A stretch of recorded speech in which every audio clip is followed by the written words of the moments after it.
Everyone, welcome back to the channel again. So आज की इस वीडियो में हम डिस्कस करने वाले हैं नया topic that is budget expenditure. तो बजट एक्सपेंडिचर कहता क्या है? लास्ट क्लास में हमने बजट रिसिट्स करे थे, आज हम करेंगे बजट एक्सपेंडिचर। हमें जैसे कह रहा था revenue receipt and capital receipt, वैसे ही बजट एक्सपेंडिचर में रिवेन्यू एक्सपेंडिचर और कैपिटल एक्सपेंडिचर आता है। तो बजट एक्सपेंडिचर होता क्या है? ये एस्टिमेटेड एक्सपेंडिचर होता है गवर्नमेंट का ड्यूरिंग अ फिस्कल ईयर, जिसको हम दो कैटेगरीज में डिवाइड करते हैं, रिवेन्यू एक्सपेंडिचर और कैपिटल एक्सपेंडिचर। रिवेन्यू एक्सपेंडिचर वो एक्सपेंडिचर होता है जो ना तो कोई एसेट को क्रिएट करता है, ना ही किसी लायबिलिटी को रिड्यूस करता है। For example payment of salaries. Payment of salaries क्या हो रहा है? कोई एसेट क्रिएट नहीं हो रही, ना ही कोई लायबिलिटी रिड्यूस हो रही है। पेंशन है, interest, expenditure on administrative services, defence services, health services, grants to state और बहुत सारी चीजें जो है वो होती हैं। ठीक है, इन रिकरिंग इन नेचर होता है, बार बार अकर होता रहता है, ये कभी खत्म नहीं होता। ठीक है ना। It is include on normal functioning of the government. ये normal functioning of the government के ऊपर इनकर होता है, और and the provisions for the various services, और प्रोविजन जो है वो प्रोवाइड करता है फॉर द वेरियस सर्विसेज। ठीक है, आइटम्स इन दिस क्या क्या आती हैं? Raises of the bill, interest payment, expenditure on subsidies, expenditure on land and building, expenditure on machinery and equipment, purchase of shares, और भी बहुत सारे एग्जाम्पल्स है, अनगिनत एग्जाम्पल्स इसके हैं। ठीक है, फिर बात करते हैं कैपिटल एक्सपेंडिचर की। तो वो होता है, वो रिसिट्स होती हैं, ये सॉरी वो एक्सपेंडिचर होता है, रिसिट्स नहीं। These are those expenditures which creates asset, जो क्रिएट करती हैं assets या फिर रिड्यूस करते हैं लाइबिलिटी। बात को समझो, बच्चे पिछली बार भी कंफ्यूज हो गए थे कैपिटल रिसिट और कैपिटल आपके रिवेन्यू रिसिट्स में और कैपिटल रिसिट में। बेटा जो रिवेन्यू रिसिट्स है ना, उनमें ही दोनों सेटिस्फेक्शन होनी चाहिए कंडीशंस, या तो लाइबिलिटी को क्रिएट करे, सॉरी लाइबिलिटी को ना क्रिएट करे, ना ही एसेट को रिड्यूस करे। ठीक है, जबकि कैपिटल रिसिट में क्या होता है कि कैपिटल रिसिट में कोई भी एक सिचुएशन को, एक भी कंडीशन को सेटिस्फाई करना चाहिए, या तो वो लाइबिलिटी क्रिएट करिए या तो एसेट को रिड्यूस कर रही है। सेम यहाँ पे अप्लाई होता है आपका कि कैपिटल एक्सपेंडिचर में कोई भी एक सेटिस्फेक्शन होनी चाहिए, या तो वो एसेट को क्रिएट करे या तो लाइबिलिटी को रिड्यूस करे। और रिवेन्यू एक्सपेंडिचर में दोनों चीजें होनी चाहिए कि ना ही वो एसेट को रिड्यूस क्रिएट करे, ना ही उस लाइबिलिटी को रिड्यूस करे। ठीक है, बात समझ में आ गई? तो ये नॉन रिकरिंग इन नेचर होती है, इससे कैपिटल स्टॉक जो है इकोनॉमी का वो बढ़ता है, प्रोडक्टिविटी को बढ़ाती है through its expenditure on long period development program, जैसे कि मेट्रो बना दिया, फ्लाईओवर कर दिया।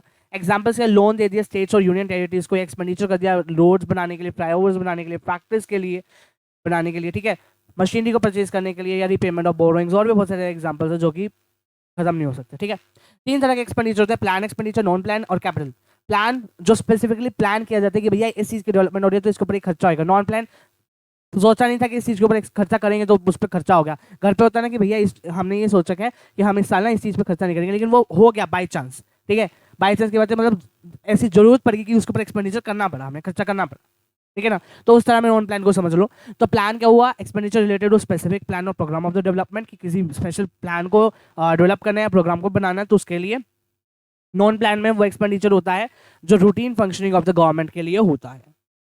ठीक है, कैपिटल एक्सपेंडिचर क्या होता है? रेवेन्यू एक्सपेंडिचर कैपिटल एक्सपेंडिचर का ऐड कर दो, या फिर plan plus non plan expenditure को ऐड कर दो। तो दो फॉर्मूलेज आपके सामने हैं, ये याद रखना, आपके न्यूमेरिकल में काम आएंगे। मेजरमेंट ऑफ गवर्नमेंट बजट की बात करें तो यहाँ पे बजटरी डेफिसिट जो है वो तीन तरह के होते हैं, revenue deficit, physical deficit, primary deficit.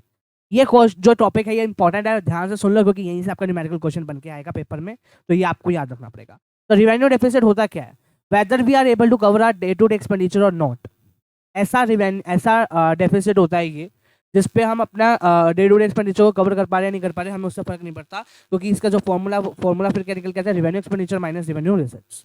इसका मतलब क्या है कि गवर्नमेंट को कट करना पड़ता है, government has to cut expenditure on welfare program, जैसे कि लॉस ऑफ सोशल वेलफेयर हो जाए तो। ठीक है ना, government has to raise funds through raising the liability which lowers the lower नहीं है भैया, lower which lowers the credit and it will lead to the worthiness, जिससे वर्दीनेस की जो है वो हमें मिलती है। गवर्नमेंट जो है वो कंपील करेगी फॉर द डिसइन्वेस्टमेंट, ताकि जो ऑनरशिप है वो फॉरनर्स तक रहे और इकोनॉमिक कंट्रोल जो है वो इंक्रीज कर दे में इंक्रीज ऑफ फॉरनर्स। ठीक है, फिजिकल डेफिसिट कहते हैं, ये बताता है कि कितनी बोरोइंग रिक्वायरमेंट है गवर्नमेंट को, मतलब कितना टोटल एक्सपेंडिचर में से अगर हम टोटल रिसिट्स को माइनस कर दे एक्सेप्ट बोरोइंग, तो वो बताते हैं कि कितनी बोरोइंग जो है वो रिक्वायरमेंट है इसको गवर्नमेंट को। तो टोटल एक्सपेंडिचर कैसे का? Revenue expenditure plus capital expenditure, total receipt कैसे का? Revenue receipt plus capital receipt. इससे होता क्या है? इम्प्लीकेशंस क्या है, इससे ही होता है भैया इन्फ्लेशनरी स्पाइरल क्रिएट हो जाता है। इन्फ्लेशनरी स्पाइरल का क्रिएट का मतलब क्या है कि जो बोरोइंग्स हम आरबीआई से लेते हैं उससे क्या होता है, मनी सप्लाई बढ़ जाती है। मनी सप्लाई के बढ़ने से यहाँ पे जनरल प्राइस लेवल भी बढ़ जाता है और इसके कारण इन्फ्लेशनरी स्पाइरल जो है वो क्रिएट हो जाता है। और अगर यही चलता रहा, जनरल प्राइस लेवल अगर बढ़ता रहा तो इन्फ्लेशनरी स्पाइरल आ जाएगा। इन्फ्लेशनरी स्पाइरल का मतलब कि बहुत बड़ा जो है वो राइज हो जाता है प्राइस के अंदर। नेशनल डेट की बात करते हैं, ये हिंडर करता है जीडीपी ग्रोथ को एज सिग्निफिकेंट। क्यों? As significant percentage of national income which is used to pay the past debt, जो पास्ट डेट को पे करने के लिए की जाती है उसके लिए ये हिंडर करता है जीडीपी ग्रोथ को। विशेष सर्कल जो है वो क्रिएट कर देता है due to high fiscal deficit और लो जीडीपी ग्रोथ। तो हाई फिस्कल डेफिसिट से क्या होता है, लो जीडीपी ग्रोथ होती है और लो जीडीपी ग्रोथ से फिर से हाई फिस्कल डेफिसिट क्रिएट हो जाता है और ये विशेष सर्कल जो है वो चलता रहता है।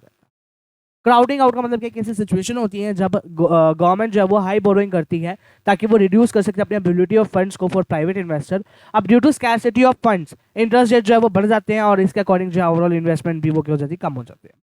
Erosion of government credibility, high fiscal deficit होने के कारण क्या होता है, क्रेडिबिलिटी जो होती है गवर्नमेंट की वो इरोड हो जाती है, डोमेस्टिक में भी और इंटरनेशनल दोनों मनी मार्केट के अंदर, बेशक डोमेस्टिक मनी मार्केट हो या इंटरनेशनल मनी मार्केट हो। तो credit rating of the government जो उसको लोअर कर दिया जाता है, उसके कारण क्या होता है कि जो ग्लोबल इन्वेस्टर्स होते हैं वो विड्रॉ करना स्टार्ट कर देते हैं अपनी इन्वेस्टमेंट के अमाउंट को फ्रॉम द डोमेस्टिक इकोनॉमी, जिसकी वजह से जीडीपी ग्रोथ होती है वो क्या हो जाती है, रिड्यूस हो जाती है। बात करें प्राइमरी डेफिसिट की, प्राइमरी डेफिसिट का मतलब क्या होता है, ये बोरोइंग शो करता है गवर्नमेंट की कितनी बोरोइंग उसने करी है for the current year. Formula आता है फिस्कल डेफिसिट में से हम माइनस करते हैं इंटरेस्ट पेमेंट को तो वो होता है, और जीरो प्राइमरी डेफिसिट मतलब कि गवर्नमेंट को सिर्फ बोरो किया है, government just has to borrow for the pass, जैसे उसको पास के लिए जो है वो बोरो करना है। ठीक है, this was the thing. Next class में हम डिस्कस करेंगे न्यूमेरिकल्स को कैसे सॉल्व करेंगे। तो मिलते हैं आपसे नेक्स्ट क्लास में, तब तक के लिए bye bye, thanks for watching this video everybody. और हाँ, अगर अच्छी लगे तो लाइक करके जाना, चैनल पे जाओ तो सब्सक्राइब करके भी जाना, करके नहीं जाते हो तुम। और ऑलमोस्ट आपका सिलेबस कंप्लीट होने वाला है, बस 2 चैप्टर्स रह गए जो बहुत जल्दी मैं आपको कवर करा दूंगा। And I am thinking about कि उसको मैं डेली में 1 वीडियो ना डाल के मैं 2 वीडियोज या 3 वीडियोज ऐसे डाल दूं। तो I am thinking about that. तो प्लीज सब्सक्राइब कर दो क्योंकि मैं जल्दी से जल्दी आपकी इंडियन इकोनॉमी जो है वो स्टार्ट कराना चाहता हूँ। तो मिलते हैं आपसे नेक्स्ट वीडियो के अंदर, तब तक के लिए bye, thanks for watching this video everybody.